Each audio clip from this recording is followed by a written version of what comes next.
Por quê? Vocês devem estar se perguntando por que tem um vaso sanitário no meio do palco do TEDx. Eu acredito que a maioria de vocês tem pelo menos um exemplar desse aqui em casa. Mas nunca parou para pensar na ciência, no impacto e na importância que ele tem para a história. Ele não está aqui à toa. O vaso sanitário foi considerado uma das 100 maiores invenções da humanidade. E foi reconhecido pela ONU com o Dia Mundial do Vaso Sanitário, comemorado em 19 de novembro. Por mais de 30 mil anos, o ser humano buscou uma solução para os seus rejeitos. Mas foi só em 1596 que a gente chegou a uma solução viável. 200 anos depois, algumas inovações começaram a surgir. A gente inventou a descarga, o assento e o sifão. Mais 200 anos e a gente saiu da madeira para a cerâmica. Vocês conseguem imaginar como que era a vida antes do vaso sanitário? É uma inovação simples e democratizada. Transformou a forma como a gente habita as cidades e revolucionou o saneamento básico. E é aqui que eu quero chegar. Inovar não precisa ser fazer o foguete dar ré. Não precisa ser operar um servidor lá embaixo do oceano. Muito menos construir casa na Lua. Em um mundo com quase 8 bilhões de pessoas, onde cerca de metade, 3,6 bilhões de pessoas, não têm acesso ao saneamento básico, 2 bilhões de pessoas não têm acesso à água potável, 700 milhões vivem na extrema pobreza. 250 milhões de crianças não estão na escola. E, pasmem, quase 3 bilhões de pessoas não têm acesso à internet. Inovar precisa ser resolver esses problemas. Problemas que são reais, que afetam metade do planeta, ou até mais. E que, às vezes, uma ideia simples pode transformar a forma como a gente vive. Em 2021, eu tive a oportunidade de visitar uma comunidade em Maceió. Uma comunidade de catadores com mais ou menos 300 famílias. As casas dessas famílias eram construídas pelo lixo. O teto, as paredes, a mobília e até os eletrodomésticos. Saneamento básico, ninguém tinha. Água potável chegava a cada 2 dias numa caixa d'água central ali da comunidade. E as famílias tinham que ir lá buscar, com balde, bombonas para fazer o seu abastecimento. E fazer durar, porque 2 dias era o previsto. Vaso sanitário?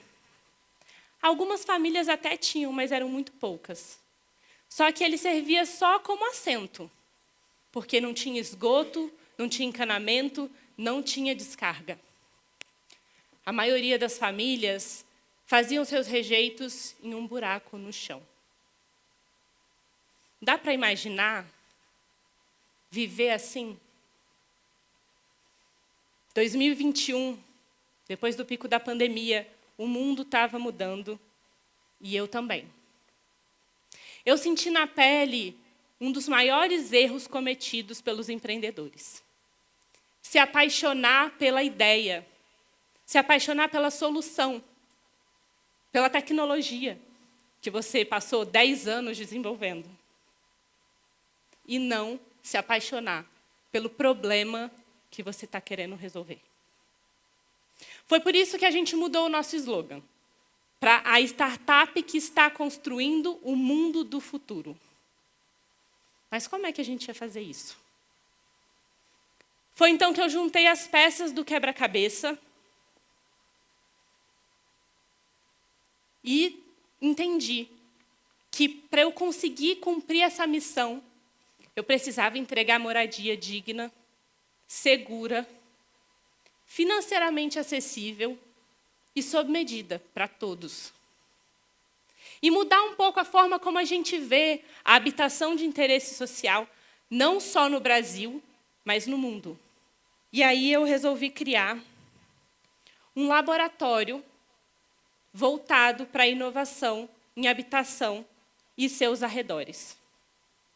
E dentro desse laboratório, a gente usa 5 estratégias que são usadas para planejar complexos habitacionais de áreas mais nobres e que podem e devem ser utilizados para o planejamento de complexos habitacionais sociais. A primeira delas fala sobre a planta. Hoje, nossa maior referência é o programa Minha Casa Minha Vida, uma política pública, nacional, brasileira de habitação. E lá a gente trabalha com layout de uma casa de mais ou menos 40 metros quadrados, um pouquinho mais, com 2 quartos, um banheiro, uma sala e uma cozinha conjugada. Isso atende à realidade de todas as famílias? Ou é um layout que foi produzido para que a gente pudesse industrializar, massificar essa produção de habitação para atender a crescente demanda da população em vulnerabilidade? Soluções de acessibilidade não tem previsto. A segunda fala sobre sustentabilidade ambiental. A gente pensa em soluções, metodologias, materiais mais sustentáveis, metodologias construtivas mais inovadoras para esse público? A gente pensa em implementar soluções de melhor aproveitamento de ventilação ou iluminação natural? Reaproveitamento, reuso de água? Coleta seletiva, reciclagem? A terceira fala sobre sustentabilidade financeira. A gente capacita essas famílias para receber esse bem? Para adequar esse financiamento dentro da sua rotina de despesa pessoal? A gente capacita essas famílias para conseguir fazer uma melhor renda, seja do seu pequeno negócio ou do seu trabalho autônomo? O quarto ponto é sobre sustentabilidade emocional. A gente promove uma mudança de status social, a gente incentiva isso, a gente faz com que essas famílias se sintam donas, se sintam parte desse espaço. E isso, esse sentimento de pertencimento, faz com que as pessoas cuidem melhor, tenham um zelo maior por esse ambiente construído, por essa comunidade. E o quinto é a autossustentabilidade, que ela é diferente dessa sustentabilidade que a gente está falando. A autossustentabilidade é garantir que essas famílias consigam sobreviver a partir dos insumos, das iniciativas e das oportunidades desse território. A gente consegue oferecer isso? Ou a gente bota esse complexo habitacional lá longe, excluído de tudo?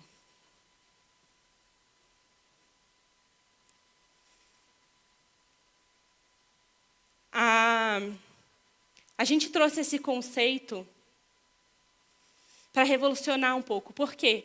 Uma casa, quando ela está vazia, ela é só uma construção, ela não tem vida. Mas quando ela está habitada, ela é um lar. E a gente precisa entender essa casa dessa forma desde o momento do seu planejamento. O mundo do futuro, ele não vai ser construído só por cientistas, engenheiros, dentro de laboratórios ou de salas de aula de universidade. O mundo do futuro vai ser criado e construído por pessoas comuns, que vivenciam a dinâmica e os problemas das cidades. Esse é o grande laboratório. O vaso sanitário, ele mudou o mundo. E aqui não tem nenhuma ciência de foguete. Ele atravessou culturas, e gerações. Por isso eu quero trazer 2 provocações para vocês. A primeira é um desafio. Eu duvido que vocês voltem para casa hoje e olhem para o vaso sanitário da mesma forma que vocês olhavam antes de assistir aqui essa palestra. E a segunda é uma provocação, é um convite. Para da próxima vez que vocês tiverem uma ideia, para resolver um problema que vocês estão vivendo, ou que vocês estão vendo outra pessoa viver, não guarde essa ideia, não desista dela, não bote ela na gaveta. Tenha coragem de agir. Quem sabe um de vocês não vai criar o próximo vaso sanitário. Obrigada.